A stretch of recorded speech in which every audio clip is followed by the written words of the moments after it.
Ada sekitar 300 juta bisnis di dunia hari ini menurut studi yang dilakukan oleh Bank Dunia, Statista, Eurostat, OECD, dan Biro Sensus US. Artinya ada 300 juta nama merek brand. Brandnya ada yang segede Apple dan Coca-Cola, ada juga yang skala kecil. Dengan banyaknya merek, kita makin susah buat bikin dan nyari nama yang beda.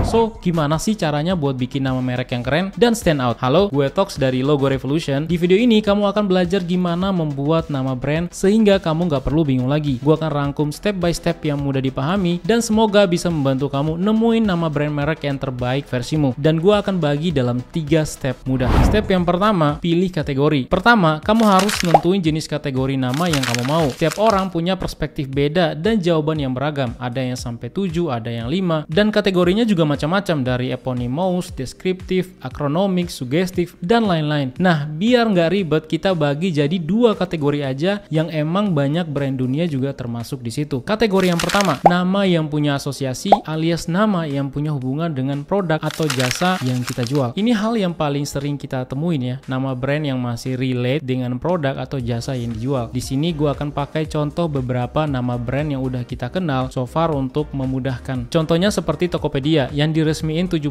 Agustus 2009 waktu itu dengan nama Tokopedia. Nama Tokopedia berasal dari penggabungan 2 kata, yaitu toko dan pedia. Toko berarti toko, sedangkan pedia merupakan singkatan dari ensiklopedia atau ensiklopedia dalam bahasa Indonesia. Jadi, Tokopedia memiliki makna kurang lebih sebagai toko ensiklopedia atau toko pengetahuan, yang mencerminkan visi Tokopedia sebagai platform e-commerce yang luas. Seperti Tokopedia, di sini Traveloka berasal dari penggabungan 2 kata juga, yaitu travel yang berarti perjalanan dan loka yang berasal dari bahasa Sanskerta yang berarti dunia atau alam semesta atau tempat. Jadi Traveloka dapat diartikan sebagai dunia perjalanan atau tempat perjalanan. Nama ini mencerminkan fokus perusahaan mereka pada layanan perjalanan dan platform yang menyediakan berbagai opsi perjalanan kepada penggunanya. Next, siapa yang nggak tahu merek satu ini? Kayaknya udah jadi sahabat kita semua ya. Nama Indomie berasal dari penggabungan 2 kata, yaitu Indonesia dan mie. Kata dalam bahasa Indonesia yang merujuk pada mie atau mie sebagai salah satu merek mie instan yang sangat populer di Indonesia dan bahkan di dunia. Indomie mencerminkan asal-usulnya juga dari Indonesia. Seperti halnya Indomie, di sini Logo Revolution juga menggunakan nama yang masih punya asosiasi, yang mana kata logo dan revolution yang bermakna merevolusi logo itu sendiri dengan harapan logo yang baru bisa membawa keberkahan dan harapan yang baru bagi klien. Kategori kedua, nama yang nggak punya asosiasi alias nama yang nggak punya hubungan dengan produk atau jasa yang kita jual. Nama buah tapi jualan elektronik, yes, Apple. Nama Apple atau Apple dalam bahasa Inggris sebagai merek perusahaan teknologi terkenal berasal dari inspirasi yang cukup sederhana. Nama ini dipilih oleh pendiri Apple yaitu Steve Jobs dan Steve Wozniak karena keduanya nganggap bahwa kata Apple bersifat universal, mudah diingat dan gak terlalu teknis. Fun fact ya,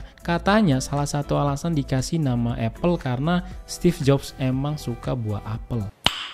Nice. Sebuah merek pakaian dan alas kaki olahraga terkenal. Nama Nike diambil dari Dewi Kemenangan dalam mitologi Yunani dan sekali lagi namanya nggak mencerminkan produk pakaian atau sepatu alias nggak ada hubungannya atau non asosiasi. Perusahaan teknologi besar yang memproduksi produk elektronik, musik, film, dan banyak banget. Nama Sony sendiri nggak memberikan petunjuk langsung tentang berbagai produk yang mereka hasilkan alias nggak ada hubungannya juga. Dan masih banyak lagi contoh-contoh merek yang punya asosiasi ataupun yang nggak punya asosiasi. Gua harap sampai di sini kamu udah mulai nangkep ya beda nama merek asosiasi dan non asosiasi. Well, sekarang masuk ke pertanyaan pentingnya.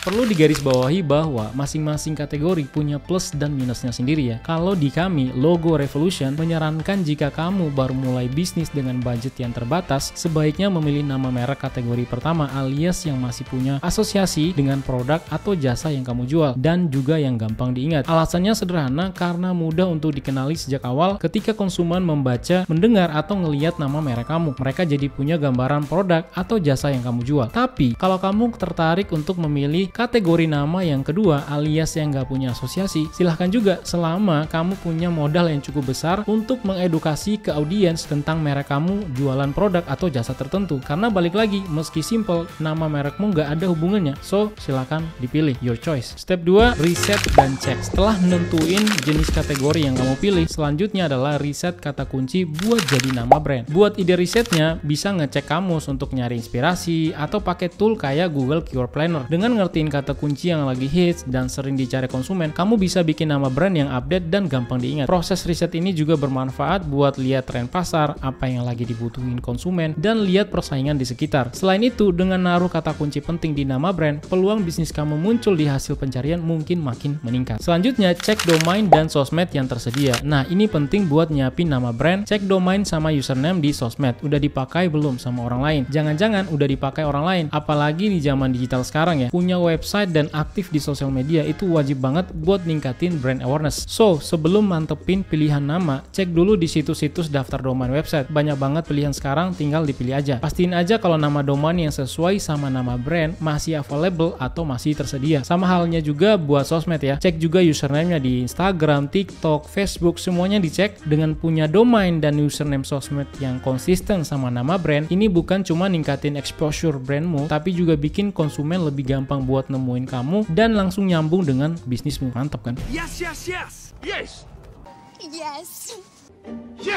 Poin terakhir dari step 2 ini penting banget, cek dan pastikan legalitas dan hak merek. Dalam urusan cari nama brand, jangan cuma fokus di kreativitas saja, tapi untuk jangka panjang, penting buat perhatiin hal-hal legal seperti hak merek atau haki. Ini yang banyak orang suka lupa. Gak boleh sembarangan ya guys, pastiin aja kalau nama yang kamu pilih belum ada yang daftarin di DJKI. Kalau sampai diabaikan, bisa-bisa ntar masuk masalah hukum yang bikin repot nantinya. So, saran gue sebelum mantapin nama, cek juga database merek di DJKI. Kabar baiknya, di second brand logo revolution yaitu GoHaki bisa bantu kamu soal pengecekan merek untuk mastiin merek kamu aman, udah dipakai atau belum, dan juga sekaligus melayani pendaftaran merekmu. Jadi kamu tuh nggak perlu bingung dan khawatir lagi, tinggal terima beres. Info lanjut gue taruh di kolom deskripsi. Ingat, nama brand bukan hanya soal kreativitas, tapi juga wajib punya landasan hukum yang jelas dan terlindungi. Step terakhir, step 3, yaitu hal yang dihindari, kata konotasi negatif. Nah, pas lagi mikirin nama brand, sebaiknya hindari kata konotasi negatif. Walaupun mungkin terdengar unik atau beda menurutmu, bisa aja di tempat lain malah punya makna yang lain atau merendahkan. Kalau kita pilih kata yang kurang pas, bisa-bisa konsumen belum sempat nyoba produk atau jasa yang kamu tawarin, mereka udah punya persepsi negatif duluan. So, penting banget buat riset lebih dalam makna dan asosiasi dari kata-kata yang bakal kamu pilih sebagai nama merek brand. Nah, itu dia tips dan langkah-langkahnya. Gue berharap dengan tips ini bisa membantu kamu menemukan nama brand yang tepat dan gak bingung lagi. Kalau kamu masih bingung atau ingin nanya soal nama merek brand, pembuatan logo, dan pengecekan maupun pendaftaran merek, sekali lagi bisa cek di kolom deskripsi untuk lebih lengkapnya. Semoga bermanfaat. Jangan lupa like, comment, share, and subscribe. Thanks for watching. See you in the next video.